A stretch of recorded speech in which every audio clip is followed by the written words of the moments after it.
నమస్కారం. నేను తొలిసారి ఎమ్మెల్యేగా మంత్రిగా అసెంబ్లీకి వెళ్ళినప్పుడు చాలా విచిత్రమైన సంఘటన తొలిసారే చూశాను. Jaganmohan Reddy and team black కండువాలు వేసుకుని సేవ్ డెమోక్రసీ అనుకుంటా వచ్చారు. ఆ రోజు నాకు అనిపించింది వీళ్ళకి సిగ్గు శరాలు ఏమి ఉండవా అని ఆ రోజు అనిపించింది. మరి మాకున్నాయి సిగ్గని తర్వాత రోజునే వాళ్ళు ప్రూవ్ చేసుకోవడం జరిగింది.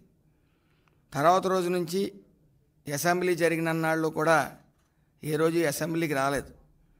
దానికి కారణం ఎక్కడ అవినీతి గురించి ప్రశ్నిస్తారో, ఎక్కడ ఫ్యాక్షనిజం గురించి ప్రశ్నిస్తారో, అలాగే ఎక్కడ గంజాయి గురించి ప్రశ్నిస్తారో అధికార పక్షం వాళ్ళని ముఖం చాటేసిన వైనం. మరి అవినీతి విషయానికి వస్తే ఈరోజు కృష్ణా జిల్లా పెద్దిరెడ్డి, జూనియర్ పెద్దిరెడ్డి ఒకరు బయటకు వచ్చారు. ఆయనే జోగి రమేష్ గారు. మరి ఆయన కుటుంబ సభ్యులు చేసిన అవినీతి ఈరోజు బయటకు రావడం జరిగింది. అదేవిధంగా వాళ్ళ అబ్బాయిని కూడా అరెస్ట్ చేయడం జరిగింది. ముఖ్యంగా అగ్రిగోల్డ్ బాధితుల్ని మేము ఆదుకుంటామని 2019 సంవత్సరంలో ఇంటింటా ప్రచారం చేసి మిమ్మల్ని ఆదుకుంటాం అని ప్రచారం చేయటమే కాక బాధిత కుటుంబాల దగ్గర కూడా వెళ్ళి భరోసా ఇవ్వడం జరిగింది. మరి అగ్రిగోల్డ్ భూములు అన్యకాంతం అయ్యాయి, దాని మీద విచారణ చేపట్టండి అని యాజమాన్యం మరి పోలీసులను సంప్రదించగా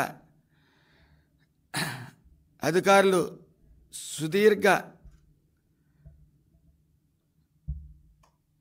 విచారణ తర్వాత ఈరోజు వాళ్ళ అబ్బాయిని అరెస్ట్ చేయడం జరిగింది. అలాగే విజయవాడ రూరల్లో అంబాపురం గ్రామంలో అగ్రిగోల్డ్కి ఉన్న భూములు ఈడీ అటాచ్మెంట్లో ఉన్నాయి. జీవో నంబర్ 117 తేదీ 14/8/2018 మరియు జీవో నంబర్ 133 తేదీ 17/10/2019 స్పష్టంగా ఆదేశాలు కూడా ఇవ్వడం జరిగింది.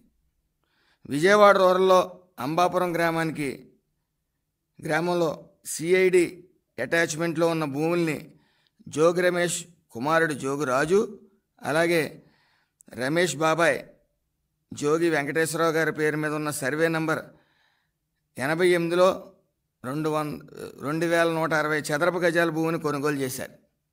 9/12/2022 కొనుగోలు చేసిన భూమిని రికార్డులు తారుమారు చేసి సర్వే నంబర్ కూడా మార్చేశారు.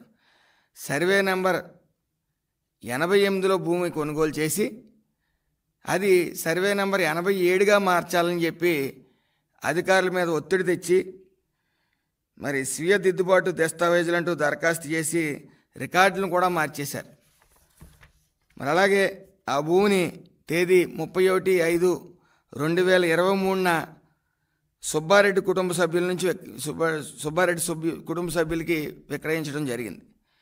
ఆ భూమి వ్యవహారంలో అడుగడుగున జోగి రమేష్ అధికార దుర్వినియోగం చేయడం జరిగింది. అలాగే గ్రామ సర్వేయర్ ఎటువంటి సర్వేలు చేయకుండా సర్వే చేసినట్టు రికార్డులు సృష్టించి ఆమె లాగిన్ ద్వారా అప్లోడ్ చేసి సర్వే పూర్తిగా చేసినట్లు రికార్డులు సృష్టించారు.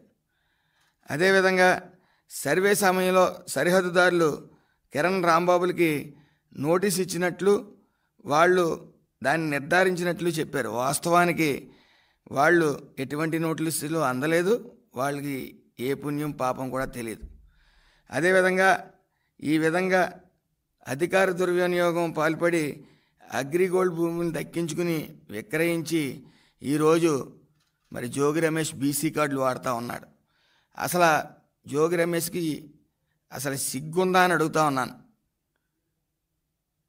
గత 5 సంవత్సరాల్లో బీసీలకి అన్యాయం జరుగుతున్నప్పుడు ఏ రోజైనా ఆయన గళమెత్తారా? బీసీల్లో ఉపకులాలని గౌడ్ కార్పొరేషను, అలాగే సెట్టిబల్జీ కార్పొరేషన్లని ఇలా విడదీసి ఛాంబర్లైన్ నామినేటెడ్ పదవులు ఇవ్వడం జరిగింది. ఏ రోజైనా ఈయన ప్రశ్నించారా? అలాగే ఈ యొక్క కార్పొరేషన్లకి ₹1 నిధులన్నా ఇవ్వడం జరిగిందా? మరి ఆ రోజున ఈయన ఏం చేయగలిగారు? అదేవిధంగా ఈయన గీత ఉపకులాలకు చెందిన వ్యక్తి జోగి రమేష్. మరి గీత ఉపకులాలకి ఏ రోజైనా ₹1 ఇప్పించగలిగాడు ఆయన? కళ్ళు దుకాణాలు అన్నీ తీసేశారు. కనీసం ఆ కుల వృత్తి పోయింది, లిక్కర్ లైసెన్స్లన్నా 2-3 ఇప్పించగలిగాడా? మరి ఆ కుల వృత్తికి కూడా ఉపకారం చెయ్యని మంత్రి ఎవరైనా ఉన్నారంటే జోగి రమేష్ అనే చెప్పుకోవచ్చు.